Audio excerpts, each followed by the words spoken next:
नमस्कार दोस्तों, इस क्लास में आप सभी का हार्दिक स्वागत है। इस वीडियो में हम कक्षा 10 सामाजिक विज्ञान भारत व समकालीन विश्व सेकंड का अध्याय चौथा पढ़ने जा रहे हैं, जिसका शीर्षक है औद्योगिकीकरण का युग। तो आइए देखिए।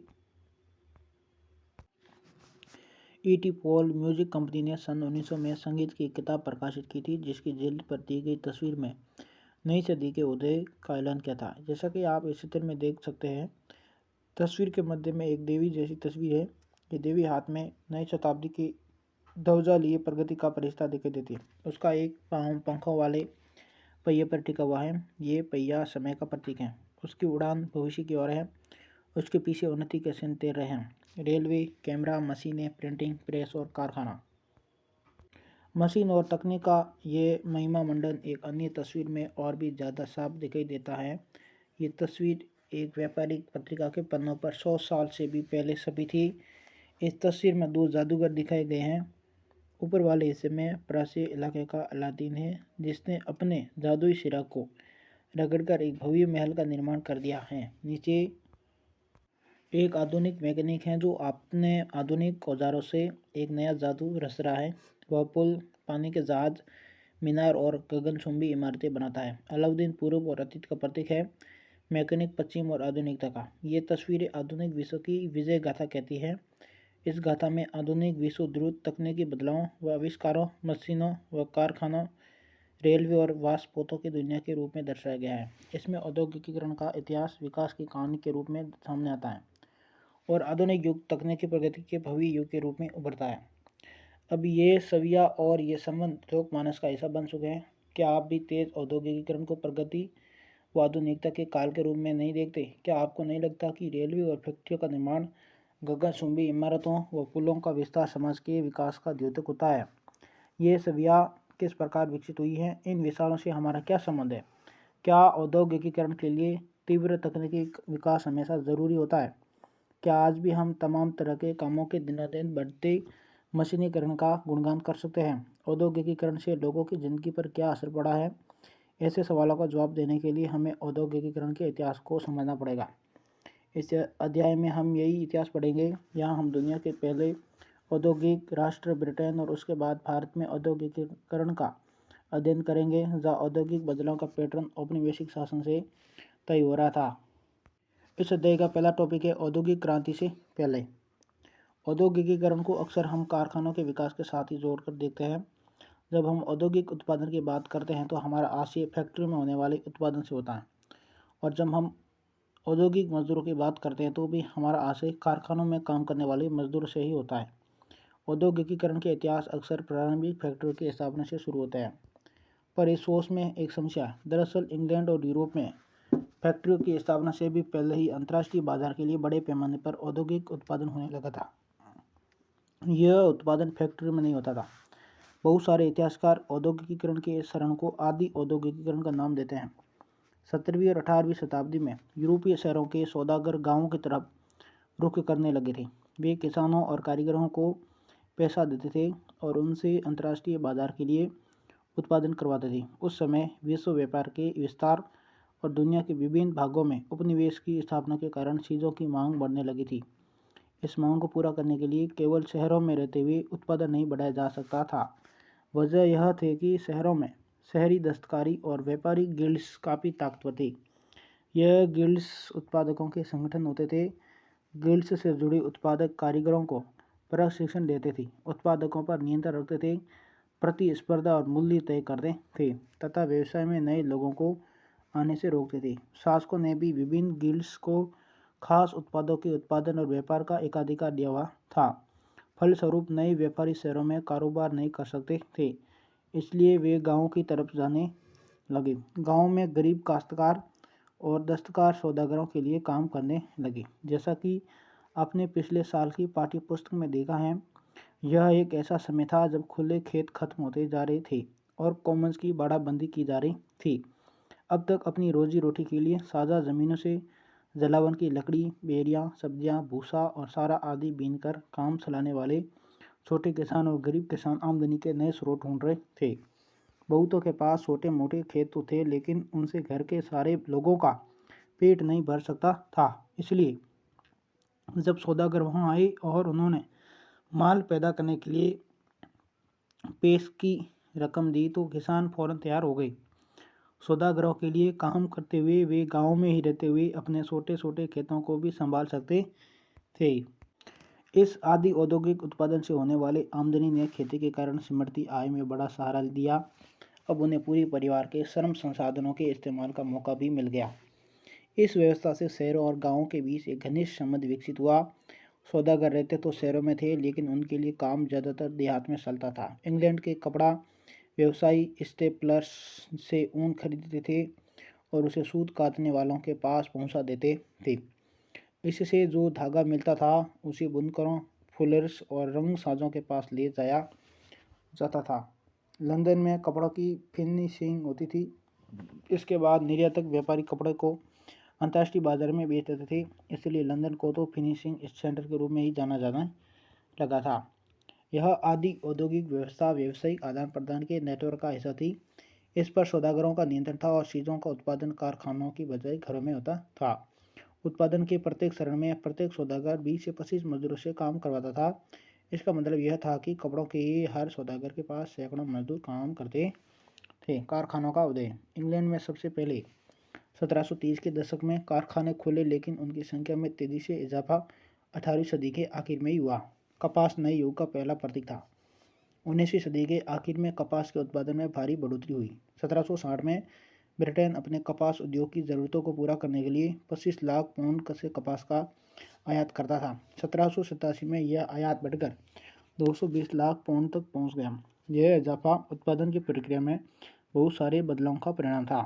आइए देखें कि ये बदलाव कौन से थे। 18वीं सदी में कई ऐसे आविष्कार हुए जिन्होंने उत्पादन प्रक्रिया, कार्डिंग, ऐंठना व कताई और लपेटने के हर चरण की कुशलता बढ़ा दी। प्रति मजदूर उत्पादन बढ़ गया और पहले से ज़्यादा मजबूत धागों व रेशों का उत्पादन होने लगा। इसके बाद रिचर्ड आर्कराइट ने सूती कपड़ा मिल की रूपरेखा सामने रखी। अभी तक कपड़ा उत्पादन पूरे देहात में फैला हुआ था। ये काम लोग अपने अपने घर पर ही करते थे, लेकिन अब महंगी नई मशीनें खरीदकर उन्हें कारखानों में लगाया जा सकता था। कारखाने में सारी प्रक्रियाएं एक छत के नीचे और एक मालिक के हाथों में आ गई थी। इसके चलते उत्पादन प्रक्रिया पर निगरानी, गुणवत्ता का ध्यान रखना और मजदूरों पर नज़र रखना संभव हो गया था। जब तक उत्पादन गांव में हो रहा था तब तक ये सारे काम संभव नहीं थे। 19वीं सदी की शुरुआत में कारखाने इंग्लैंड के भूदृश्य का अभिन्न अंग बन गए थे। ये नए कारखाने इतने विशाल और नए प्रौद्योगिकी की ताकत इतनी जादुई दिखाई देती थी कि उस समय के लोगों की आंखें सौंधिया जाती थी। लोगों का ध्यान कारखानों पर टिका रह जाता था। वे इस बात को मानो भूल ही जाते थे कि उनकी आंखों से ओझल गलियों और वर्कशॉप्स में अभी भी उत्पादन चालू हैं। नेक्स्ट है औद्योगिक परिवर्तन की रफ्तार। औद्योगिकीकरण की प्रक्रिया कितनी तेज थी। क्या औद्योगिकीकरण का मतलब केवल फैक्ट्री उद्योगों के विकास तक ही सीमित होता है? पहला, सूती उद्योग और कपास उद्योग ब्रिटेन के सबसे फलते फूलते उद्योग थे। तेजी से बढ़ता हुआ कपास उद्योग 1840 के दशक तक औद्योगिकीकरण के पहले चरण में सबसे बड़ा उद्योग बन चुका था। इसके बाद लोहा और स्टील उद्योग आगे निकल गई। 1840 के दशक से इंग्लैंड में और 1860 के दशक से उसके उपनिवेशों में रेलवे का विस्तार होने लगा था। फलस्वरूप लोहे और स्टील की ज़रूरत तेज़ी से बढ़ी। 1873 तक ब्रिटेन के लोहा और स्टील निर्यात का मूल्य लगभग 7.7 करोड़ पाउंड हो गया था। यह राशि इंग्लैंड के कपास निर्यात के मूल्य से दोगुनी थी। दूसरा, नए उद्योग परंपरागत उद्योगों को इतनी आसानी से हाशिए पर नहीं ढकेल सकते थे। 19वीं सदी के आखिर में भी तकनीकी रूप से विकसित औद्योगिक क्षेत्र में काम करने वाले मजदूरों की संख्या कुल मजदूरों में 20% से ज़्यादा नहीं थी। कपड़ा उद्योग एक गतिशील उद्योग था, लेकिन उसके उत्पादन का बड़ा हिस्सा कारखानों में नहीं बल्कि घरेलू इकाइयों में होता था। तीसरा, यद्यपि परंपरागत उद्योगों में पर्यटन की गति भाप से चलने वाले सूती और धातु उद्योगों से तय नहीं हो रही थी, लेकिन ये परंपरागत उद्योग पूरी तरह ठहराव की अवस्था में भी नहीं थे। खाद्य प्रसंस्करण, निर्माण, पोल्ट्री, कांस के काम, श्रम शोधन, फर्नीचर और औजारों के उत्पादन जैसे बहुत सारे गैर मशीनी क्षेत्रों में जो तरक्की हो रही थी वो मुख्य रूप से साधारण और छोटे छोटे आविष्कारों का ही परिणाम थी। चौथा, प्रौद्योगिकी बदलाव की गति धीमी थी। औद्योगिक भूदृश्य पर ये बदलाव नाटकीय तेजी से नहीं फैले। नई तकनीक महंगी थी। सौदागर व व्यापारी उनके इस्तेमाल के सवाल पर फूंक फूंक कर कदम बढ़ाते थे। मशीनें अक्सर खराब हो जाती थी और उनकी मरम्मत पर काफ़ी खर्च आता था। वे उतनी अच्छी भी नहीं थी जितना उनके आविष्कारों और निर्माताओं का दावा था। इस बात को समझने के लिए आइए भाप के इंजन का उदाहरण लें। जेम्स वॉट ने न्यू कॉमेन द्वारा बनाए गए भाप के इंजन में सुधार किए और 1871 में नए इंजन को पेटेंट करा लिया। इस मॉडल का उत्पादन उनके दोस्त उद्योगपति मैथ्यू बोल्टन ने किया, पर सालों तक उन्हें कोई खरीदार नहीं मिला। 19वीं सदी के शुरुआत तक पूरे इंग्लैंड में भाप के सिर्फ 321 इंजन थे। इनमें से 80 इंजन सूती उद्योगों में, 9 ऊन उद्योगों में और बाकी खनन, नहर निर्माण और लौह कार्य में इस्तेमाल हो रहे थे। और किसी उद्योग में भाप के इंजनों का इस्तेमाल काफ़ी समय बाद तक भी नहीं हुआ, यानी मजदूरों की उत्पादन क्षमता को कई गुना बढ़ाने की संभावना वाली सबसे शक्तिशाली प्रौद्योगिकी को अपनाने में भी उद्योगपति बहुत हिचकिचा रहे थे। अब इतिहासकार इस बात को मानने लगे कि 19वीं सदी के मध्य का औसत मजदूर मशीनों पर काम करने वाला नहीं बल्कि परंपरागत कारीगर और मजदूर ही होता था। अगला टॉपिक है हाथ का श्रम और वाष्प शक्ति। विक्टोरिया कालीन ब्रिटेन में मानव श्रम की कोई कमी नहीं थी। गरीब किसान और बेकार लोग कामकाज की तलाश में बड़ी संख्या में शहरों को जाते थे। जैसा कि आप आगे जानेंगे, जब श्रमिकों की बहुतायत होती है तो वेतन गिर जाते हैं। इसलिए उद्योगपतियों को श्रमिकों की कमी या वेतन के मद में भारी लागत जैसी कोई परेशानी नहीं थी। उन्हें ऐसी मशीनों में कोई दिलचस्पी नहीं थी जिनके कारण मजदूरों से छुटकारा मिल जाए और जिन पर बहुत ज़्यादा खर्चा आने वाला हो। बहुत सारे उद्योगों में श्रमिकों की मांग मौसमी आधार पर घटती बढ़ती रहती हैं। गैस घरों और शराब खानों में जाड़ों के दौरान खासा काम रहता था। इस दौरान उन्हें ज़्यादा मजदूरों की ज़रूरत होती थी। क्रिसमस के समय बुक बाइंडरों और प्रिंटरों को भी दिसंबर से पहले अतिरिक्त मजदूरों की दरकार रहती थी। बंदरगाहों पर जहाज़ों की मरम्मत और साफ सफाई व सजावट का काम भी जाड़ों में ही किया जाता था। जिन उद्योगों में मौसम के साथ उत्पादन घटता बढ़ता रहता था, वहाँ उद्योगपति मशीनों की बजाय मजदूरों को ही काम पर रखना पसंद करते थे। बहुत सारे उत्पादन केवल हाथ से ही तैयार किए जा सकते थे। मशीनों से एक जैसे तय किस्म के उत्पादन ही बड़ी संख्या में बने जा सकते थे, लेकिन बाजार में अक्सर बारीक डिजाइन और ख़ास आकारों वाली चीज़ों की काफ़ी मांग रहती थी। उदाहरण के लिए ब्रिटेन में 19वीं सदी के मध्य में 500 तरह के हथौड़े और 45 तरह की कुल्हाड़ियाँ बनाई जा रही थी। इन्हें बनाने के लिए यांत्रिक प्रौद्योगिकी की नहीं बल्कि इंसानी निपुणता की ज़रूरत थी। विक्टोरिया कालीन ब्रिटेन में उस वर्ग के लोग, कुलीन और पूंजीपति वर्ग, हाथों से बनी चीज़ों को तरजीह देते थे। हाथ से बनी चीज़ों को परिष्कार और सुरुचि का प्रतीक माना जाता था। उनकी फिनिश अच्छी होती थी, उनको एक एक करके बनाया जाता था और उनका डिज़ाइन अच्छा होता था।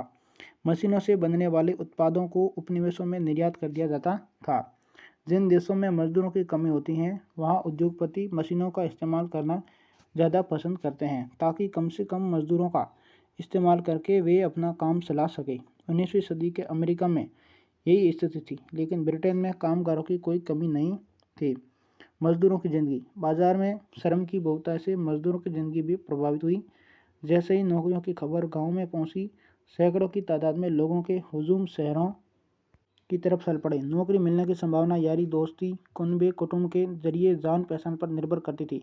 अगर किसी कारखाने में आपका रिश्तेदार या दोस्त लगा हुआ है तो नौकरी मिलने की संभावना ज़्यादा रहती थी। सबके पास ऐसे सामाजिक संपर्क नहीं होते थे। रोजगार चाहने वाले बहुत सारे लोगों को हफ्तों इंतजार करना पड़ता था।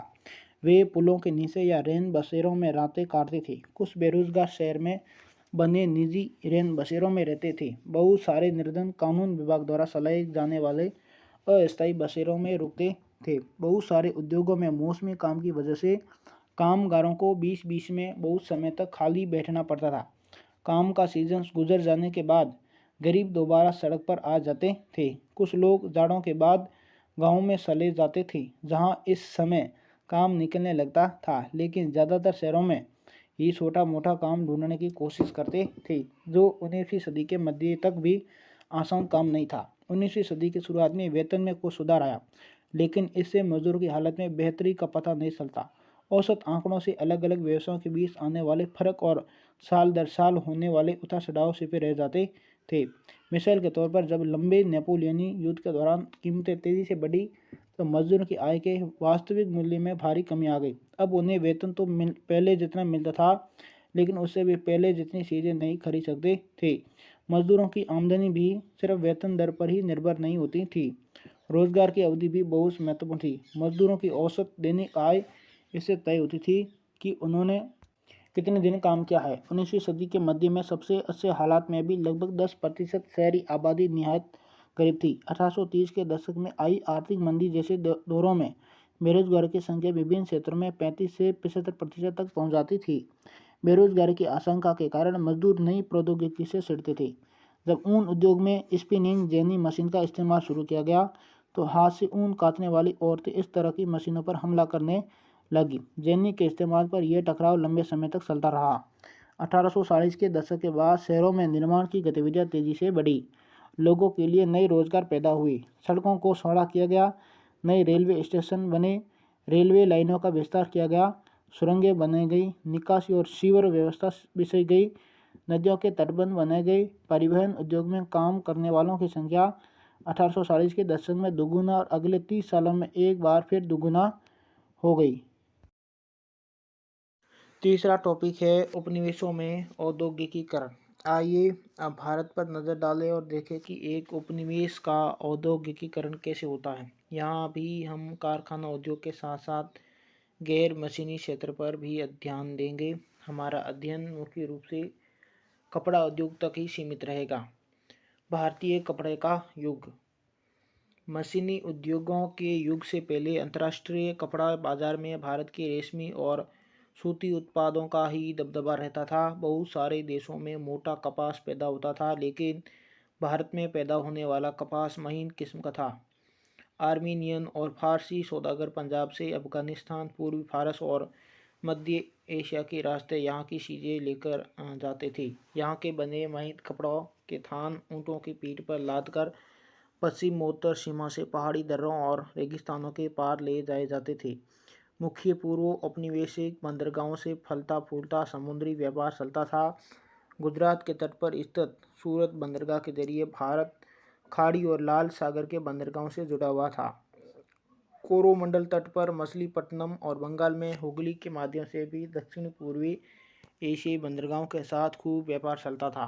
निर्यात व्यापार के इस नेटवर्क में बहुत सारे भारतीय व्यापार और बैंकर सक्रिय थे। वे उत्पादन में पैसा लगाते थे, चीज़ों को लेकर जाते थे और निर्यातकों को पहुंचाते थे। माल बेचने वाले आपूर्ति सौदागरों के जरिए बंदरगाह नगर देश के भीतरी इलाकों से जुड़े हुए थे। यह सौदागर बुनकरों को पेशगी देते थे, बुनकरों से तैयार कपड़ा खरीदते थे और उसे बंदरगाहों तक पहुंचाते थे। बंदरगाह पर बड़े जहाज मालिक और निर्यात व्यापारियों के दलाल कीमत पर मोल भाव करते थे और आपूर्ति सौदागरों से माल खरीद लेते थे। 1750 के दशक तक भारतीय सौदागरों के नियंत्रण वाला यह नेटवर्क टूटने लगा था। यूरोपीय कंपनियों की ताकत बढ़ती जा रही थी। पहले उन्होंने स्थानीय दरबारों से कई तरह की रियायतें हासिल की और उसके बाद उन्होंने व्यापार पर इजारेदारी अधिकार प्राप्त कर लिए। इससे सूरत व हुगली दोनों पुराने बंदरगाह कमज़ोर पड़ गए। इन बंदरगाहों से होने वाले निर्यात में नाटकीय कमी आई। पहले जिस कर्जे से व्यापार चलता था वह खत्म होने लगा। धीरे धीरे स्थानीय बैंकर दिवालिया हो गई। 17वीं सदी के आखिरी सालों में सूरत बंदरगाह से होने वाले व्यापार का कुल मूल्य 1.6 करोड़ रुपए था।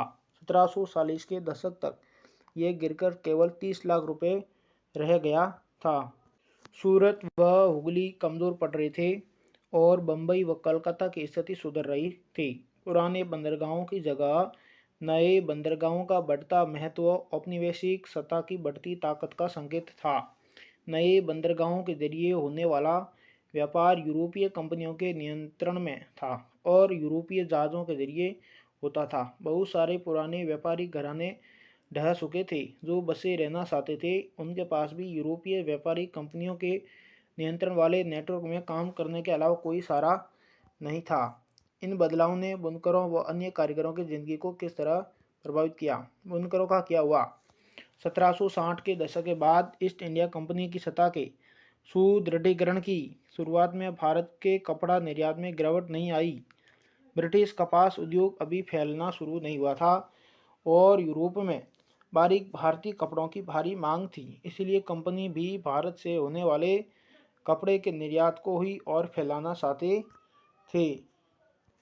1760 और 1770 के दशकों में बंगाल और कर्नाटक में राजनीतिक सत्ता स्थापित करने से पहले ईस्ट इंडिया कंपनी को निर्यात के लिए लगातार सप्लाई आसानी से नहीं मिल पाती थी। बुने हुए कपड़े को हासिल करने के लिए फ्रांसीसी, डच और पुर्तगालियों के साथ साथ स्थानीय व्यापारी भी होड़ में रहते थे। इस प्रकार बुनकर और आपूर्ति सौदागर खूब मोल भाव करते थे और अपना माल सबसे ऊंचे बोली लगाने वाले खरीदार को ही बेचते थे। लंदन भेजे गए अपने पत्र में कंपनी के अफसरों ने आपूर्ति में मुश्किल और ऊंचे दामों का बार बार जिक्र किया है। लेकिन एक बार ईस्ट इंडिया कंपनी की राजनीतिक सत्ता स्थापित हो जाने के बाद कंपनी व्यापार पर अपने एकाधिकार का दावा कर सकते थे। फलस्वरूप उसने प्रतिस्पर्धा खत्म करने, लागतों पर अंकुश रखने और कपास व रेशम से बनी चीज़ों की नियमित आपूर्ति सुनिश्चित करने के लिए प्रबंधन और नियंत्रण की एक नई व्यवस्था लागू कर दी। यह काम कई चरणों में किया गया। पहला, कंपनी ने कपड़ा व्यापार में सक्रिय व्यापारियों और दलालों को खत्म करने तथा बुनकरों पर ज़्यादा प्रत्यक्ष नियंत्रण स्थापित करने की कोशिश की। कंपनी ने बुनकरों पर निगरानी रखने, माल इकट्ठा करने और कपड़ों की गुणवत्ता जांचने के लिए वेतनभोगी कर्मचारी तैनात कर दिए, जिन्हें गुमास्ता कहा जाता था। दूसरा, कंपनी को माल बेचने वाले बुनकरों को अन्य खरीदारों के साथ कारोबार करने पर पाबंदी लगा दी गई। इसके लिए उन्हें पेश की रकम दी जाती थी। एक बार काम का ऑर्डर मिलने पर बुनकरों को कच्चा माल खरीदने के लिए कर्जा दे दिया जाता था। जो कर्जा लेते थे उन्हें अपना बनाया हुआ कपड़ा गुमास्ता को ही देना पड़ता था, उसे वे किसी और व्यापारी को नहीं बेच सकते थे। जैसे जैसे कर्जे मिलते गए और महीन कपड़े की मांग बढ़ने लगी, ज़्यादा कमाई की आस में बुनकर पेश की स्वीकार करने लगे। बहुत सारे बुनकरों के पास ज़मीन के छोटे पट्टे थे जिन पर वे खेती करते थे और अपने परिवार की ज़रूरतें पूरी कर लेते थे। अब इस ज़मीन को भाड़े पर देकर पूरा समय बुनकरी में लगाने लगे। अब पूरा परिवार यही काम करने लगा। बच्चे व औरतें सभी कुछ न कुछ काम करते थे। लेकिन जल्दी ही बहुत सारे बुनकर गाँवों में बुनकर और गुमास्तों के बीच टकराव की खबरें आने लगी। इससे पहले आपूर्ति सौदागर अक्सर बुनकर गाँव में ही रहते थे और बुनकरों से उनके नज़दीकी ताल्लुकात होते थे। वे बुनकरों की ज़रूरतों का ख्याल रखते थे और संकट के समय उनकी मदद करते थे। नए गुमास्ता बाहर के लोग थे, उनका गांव से पुराना सामाजिक संबंध नहीं था। वे दंभपूर्ण व्यवहार करते थे, सिपाहियों व चपरासियों को लेकर आते थे और माल समय पर तैयार न होने की स्थिति में बुनकरों को सजा देते थे। सजा के तौर पर बुनकरों को अक्सर पीटा जाता था और कोड़े बरसाए जाते थे। अब बुनकर न तो दाम पर मोल भाव कर सकते थे और न ही किसी और को माल बेच सकते थे। उन्हें कंपनी से जो कीमत मिलती थी वो बहुत कम थी, पर वे कर्जों की वजह से कंपनी से बंधे हुए थे। कर्नाटक और बंगाल में बहुत सारे स्थानों पर बुनकर गांव छोड़कर चले गए। वे अपने रिश्तेदारों के यहाँ किसी और गांव में करघा लगा लेते थे। कई स्थानों पर कंपनी और उसके अफसरों का विरोध करते हुए गांव के व्यापारियों के साथ मिलकर बुनकरों ने बगावत कर दी। कुछ समय बाद बहुत सारे बुनकर कर्जा लौटाने से इनकार करने लगे। उन्होंने करके बंद कर दिए और खेतों में मजदूरी करने लगे। 19वीं सदी आते आते कपास बुनकरों के सामने नई समस्याएं पैदा हो गई। नेक्स्ट है भारत में मैनचेस्टर का आना। 1772 में ईस्ट इंडिया कंपनी के अफसर हेनरी पुतलो ने कहा था कि भारतीय कपड़े की मांग कभी कम नहीं हो सकती, क्योंकि दुनिया के किसी और देश में इतना अच्छा माल नहीं बनता। लेकिन हम देखते हैं कि 19वीं सदी की शुरुआत में भारत के कपड़ा निर्यात में गिरावट आने लगी, जो लंबे समय तक जारी रही।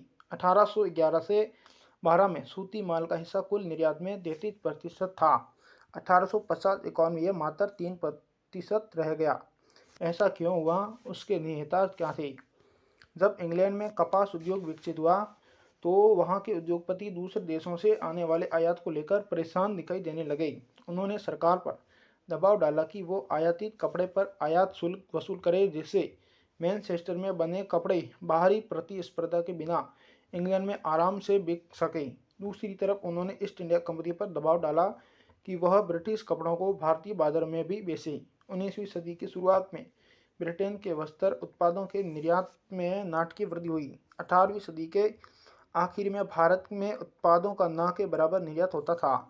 1850 तक आते आते सूती का आयात भारतीय आयात में 31% हो चुका था। 1870 तक यह आंकड़ा 50% से ऊपर चला गया। इस प्रकार भारत में कपड़ा बुनकरों के सामने एक साथ दो समस्या थी। उनका निर्यात बाजार ठहरा था और स्थानीय बाजार सिकुड़ने लगा था। स्थानीय बाजार में मैनचेस्टर के आयातित मालों की भरमार थी। कम लागत पर मशीनों से बनने वाले आयातित कपास उत्पाद इतने सस्ते थे कि बुनकर उनका मुकाबला नहीं कर सकते थे। 1850 के दशक तक देश के ज़्यादातर बुनकर इलाकों में गिरावट और बेकारी के ही किस्सों की भरमार थी। 1860 के दशक में बुनकरों के सामने नई समस्या खड़ी हो गई। उन्हें 80 कपास नहीं मिल पा रही थी। जब अमेरिकी गृह युद्ध शुरू हुआ और अमेरिका से कपास की आमद बंद हो गई तो ब्रिटेन भारत से कच्चा माल मंगाने लगा। भारत से कच्चे कपास के निर्यात में इस वृद्धि से उसकी कीमत आसमान छूने लगी। भारतीय बुनकरों को कच्चे माल के लाले पड़ गए। उन्हें मनमानी कीमत पर कच्ची कपास खरीदनी पड़ती थी। ऐसी सूरत में बुनकरी के सहारे पेट पालना संभव नहीं था। 19वीं सदी के आखिर में बुनकरों और कारीगरों के सामने एक और समस्या आ गई। अब भारतीय कारखानों में उत्पादन होने लगा और बाजार मशीनों की बनी चीज़ों से पट गया था। ऐसे में बुनकर उद्योग किस तरह कायम रह सकता था। चौथा टॉपिक है फैक्ट्रियों का आना। बम्बई में पहली कपड़ा मिल 1854 में लगी और 2 साल बाद उसमें उत्पादन होने लगा। 1862 तक वहाँ ऐसी 4 मिलें काम कर रही थी। उनमें 94,000 तकलियाँ और 2,150 करघे थे।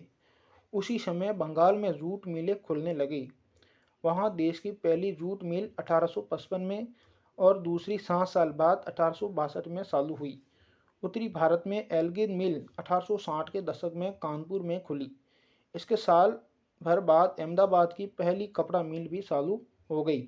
1870 में मद्रास में भी पहली कताई और बुनाई मिल खुल गई।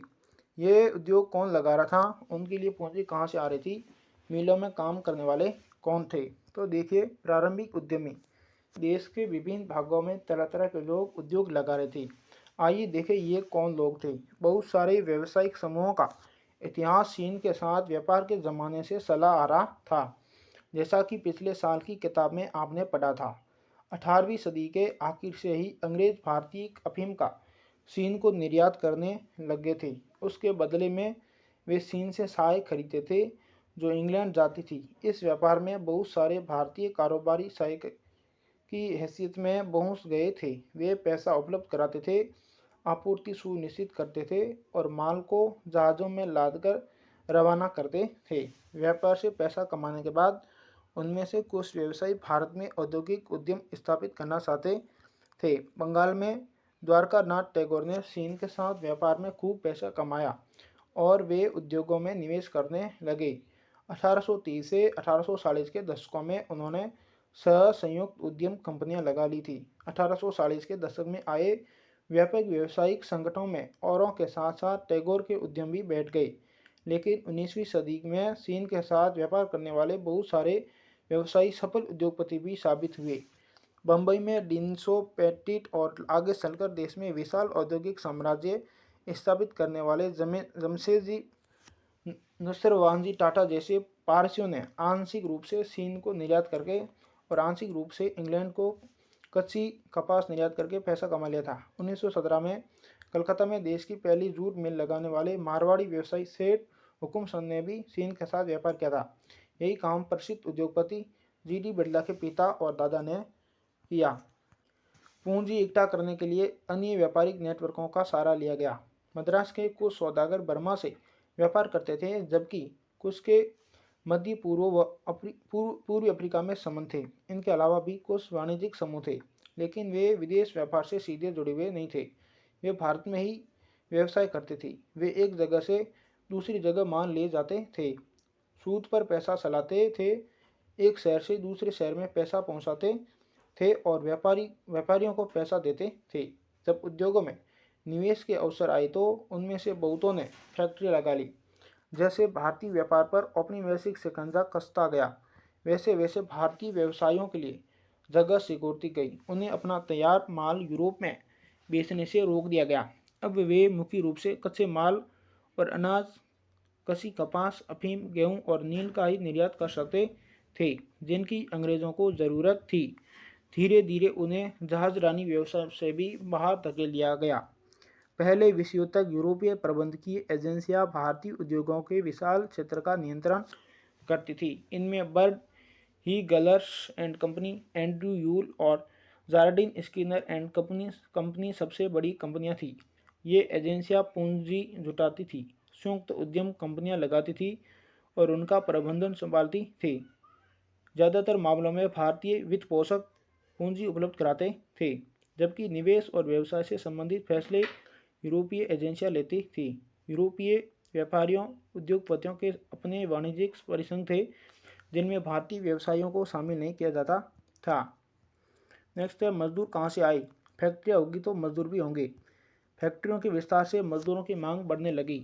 1901 में भारतीय फैक्ट्रियों में 5,84,000 मजदूर काम करते थे। 1946 तक यह संख्या बढ़कर 24,37,000 हो चुकी थी। ये मजदूर कहाँ से आए? ज़्यादातर औद्योगिक इलाकों में मजदूर आसपास के ज़िलों से आते थे। जिन किसानों, कारीगरों को गाँव में काम नहीं मिलता था, वे औद्योगिक केंद्र की तरफ जाने लगते थे। 1911 में मुंबई के सूती कपड़ा उद्योग में काम करने वाले 50% से ज़्यादा मजदूर पास के रत्नागिरी जिले से आए थे। कानपुर की मिलों में काम करने वाले ज़्यादातर कानपुर जिले के ही गाँव से आते थे। मिल मजदूर 20-20 में अपने गांव जाते रहते थे।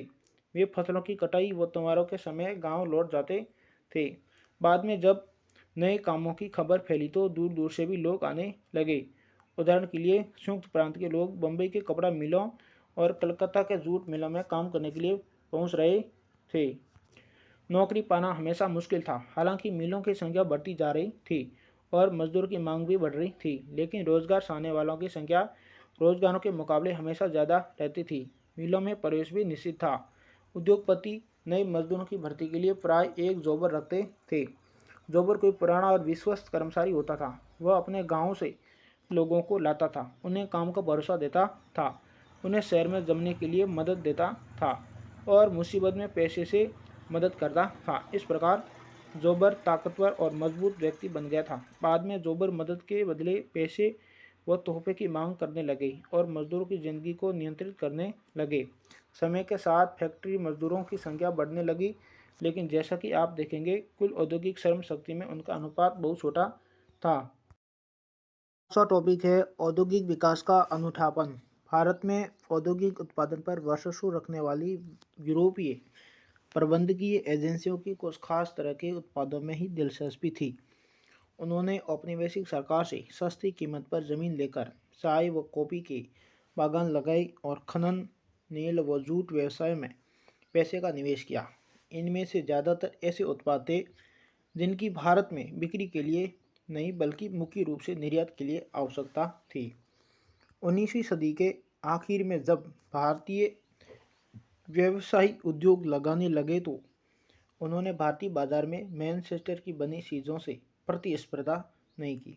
भारत आने वाले ब्रिटिश मालों में धागा बहुत अच्छा नहीं था, इसलिए भारत के शुरुआती सूती मिलों में कपड़े की बजाय मोटे सूती धागे ही बनाए जाते थे। जब धागे का आयात किया जाता था तो वह हमेशा बेहतर किस्म का होता था। भारतीय कताई मिलों में बनने वाले धागे का भारत के हथकरघा बुनकर इस्तेमाल करते थे या उन्हें चीन को निर्यात कर दिया जाता था। 20वीं सदी के पहले दशक तक भारत में औद्योगिकीकरण का ढर्रा कई बदलावों की चपेट में आ चुका था। स्वदेशी आंदोलन को गति मिलने से राष्ट्रवादियों ने लोगों को विदेशी कपड़े के बहिष्कार के लिए प्रेरित किया। औद्योगिक समूह अपने सामूहिक हितों की रक्षा के लिए संगठित हो गए और उन्होंने आयात शुल्क बढ़ाने तथा अन्य रियायतें देने के लिए सरकार पर दबाव डाला। 1900 के बाद चीन भेजे जाने वाले भारतीय धागे के निर्यात में भी कमी आने लगी थी।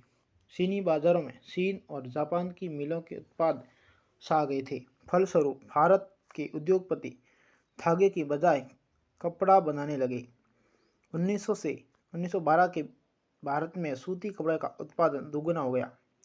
पहले विश्व युद्ध तक औद्योगिक विकास धीमा रहा। युद्ध ने एक बिल्कुल नई स्थिति पैदा कर दी थी। ब्रिटिश कारखाने सेना की ज़रूरतों को पूरा करने के लिए युद्ध संबंधी उत्पादन में व्यवस्था थी। इसलिए भारत में मैनचेस्टर के माल का आयात कम हो गया। भारतीय बाजारों को रातों रात एक विशाल देसी बाजार मिल गया। युद्ध लंबा खिंचा तो भारतीय कारखानों में भी फौज के लिए जूट की बोरियां, फौजियों के लिए वर्दी के कपड़े, टेंट और चमड़े के जूते, घोड़े व खच्चर की जीन तथा बहुत सारे अन्य सामान बनने लगे। नए कारखाने लगाए गए। पुराने कारखाने कई पोलियों में चलने लगे। बहुत सारे नए मजदूरों को काम पर रखा गया और हर एक को पहले से भी ज़्यादा समय तक काम करना पड़ता था। युद्ध के दौरान औद्योगिक उत्पादन तेजी से बढ़ा। युद्ध के बाद भारतीय बाजार में मैनचेस्टर को पहले वाली हैसियत कभी हासिल नहीं हो पाई। आधुनिकीकरण न कर पाने और अमेरिका, जर्मनी व जापान के मुकाबले कमज़ोर पड़ जाने के कारण ब्रिटेन की अर्थव्यवस्था सरमरा गई थी। कपास का उत्पादन बहुत कम रह गया था और ब्रिटेन से होने वाली सूती कपड़े के निर्यात में ज़बरदस्त गिरावट आई। उपनिवेशों में विदेशी उत्पादों को हटाकर स्थानीय उद्योगपतियों ने घरेलू बाजारों पर कब्जा कर लिया और धीरे धीरे अपनी स्थिति मजबूत बना ली। लघु उद्योगों की बहुतायत। हालांकि युद्ध के बाद फैक्ट्री उद्योगों में लगातार इजाफा हुआ, लेकिन अर्थव्यवस्था में विशाल उद्योगों का हिस्सा बहुत छोटा था। उनमें से ज़्यादातर 1911 में 66% बंगाल और बम्बई में स्थित थे। बाकी पूरे देश में छोटे स्तर के उत्पादन का ही दबदबा रहा। पंजीकृत फैक्ट्रियों में कुल औद्योगिक श्रम शक्ति का बहुत छोटा हिस्सा ही काम करता था। यह संख्या 1911 में 5% और 1931 में 10% थी। बाकी मजदूर गली मोहल्लों में स्थित छोटी छोटी वर्कशॉप और घरेलू इकाइयों में काम करते थे।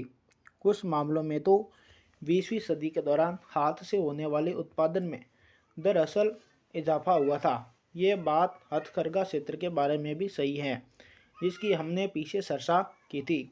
सस्ते मशीन निर्मित धागे ने 19वीं सदी में कताई उद्योग को तो ख़त्म कर दिया था, लेकिन तमाम समस्याओं के बावजूद बुनकर अपना व्यवसाय किसी तरह चलाते रहे।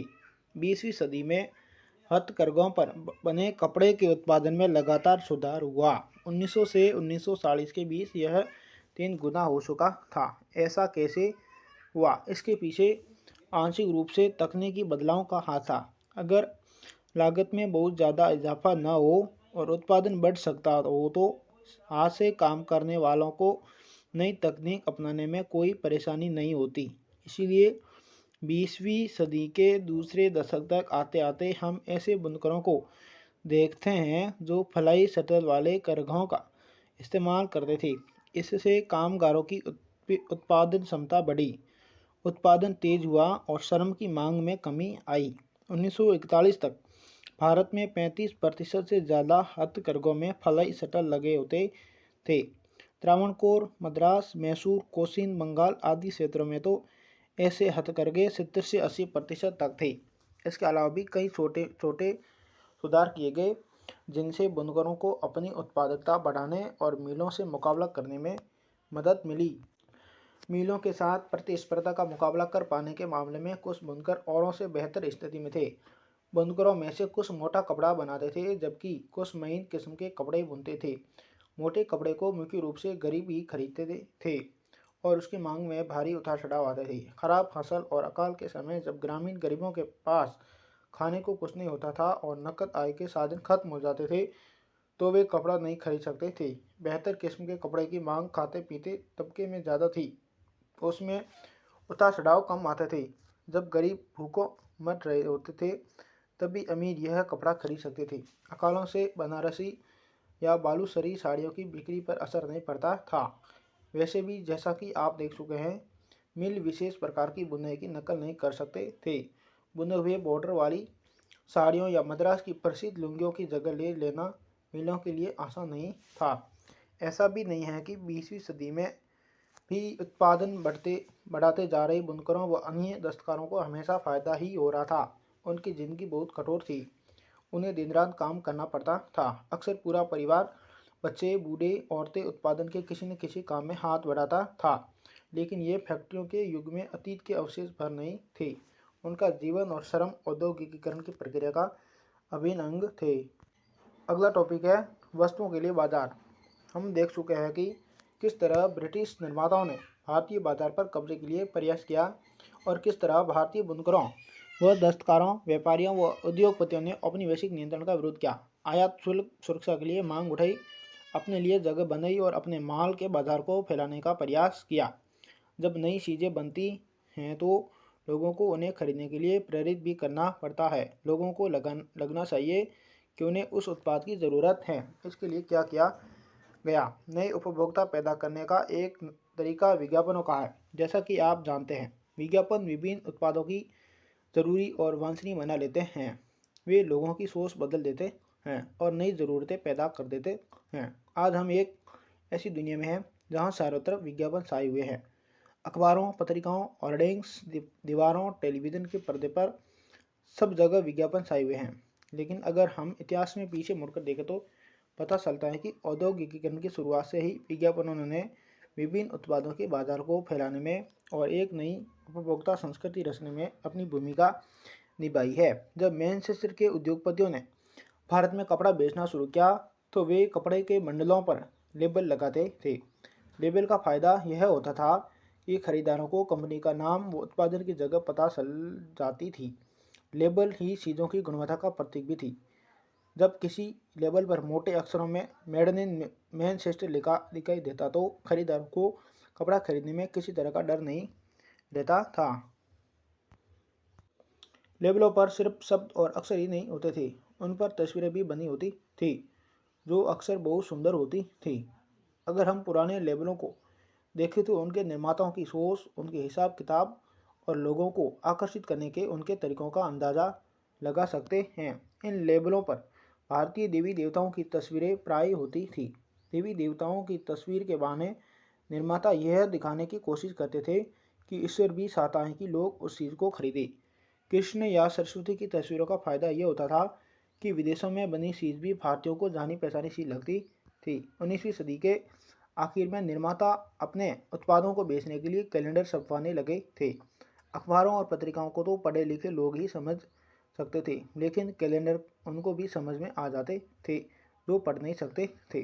चाय की दुकानों, दफ्तरों व मध्य वर्गीय घरों में ये कैलेंडर लटके रहते थे। जो इन कैलेंडरों को लगाते थे वे विज्ञापन को भी हर रोज़ पूरे साल देखते थे। इन कैलेंडरों में भी नए उत्पादों को बेचने के लिए देवताओं की तस्वीर होती थी। देवताओं की तस्वीरों की तरह महत्वपूर्ण व्यक्तियों, सम्राटों व नवाबों की तस्वीरें भी विज्ञापनों व कैलेंडरों में खूब इस्तेमाल होती थी। इनका संदेश अक्सर यह होता था, अगर आप इस शाही व्यक्ति का सम्मान करते हैं तो इस उत्पाद का भी सम्मान कीजिए। अगर इस उत्पाद को राजा इस्तेमाल करते हैं या उसे शाही निर्देश से बनाया गया है तो उसकी गुणवत्ता पर सवाल खड़ा नहीं किया जा सकता। जब भारतीय निर्माताओं ने विज्ञापन बनाए तो उनमें राष्ट्रवादी संदेश साफ दिखाई देता था। इनका आशय यह था कि अगर आप राष्ट्र की परवाह करते हैं तो उन चीज़ों को खरीदिए जिन्हें भारतीयों ने बनाया है। ये विज्ञापन स्वदेशी के राष्ट्रवादी संदेश के वाहक बन गए थे। अब इस पाठ का देखिए निष्कर्ष।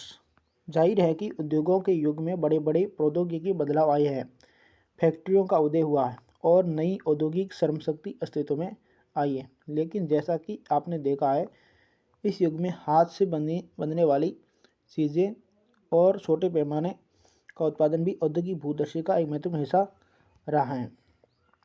इसी के साथ हमारे पाठ कंप्लीट हुआ। हम नेक्स्ट पार्ट में जल्दी मिलेंगे। तब तक के लिए आप सभी को धन्यवाद।